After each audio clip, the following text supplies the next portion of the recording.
estem a la comarca d'Osona. És una comarca superrica i amb molts tresors i moltes indrets molt igualmaris.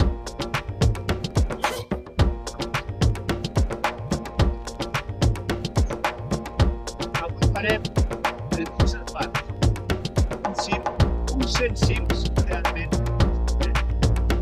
amb vistes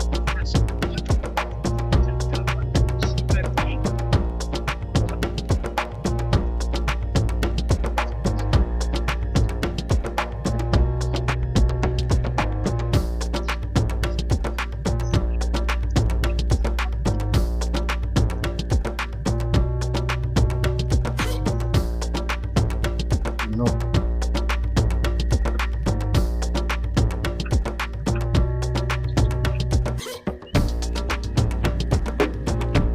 Habitat de Sau. Unes vistes espectaculars. El Puig del Far realment val la pena.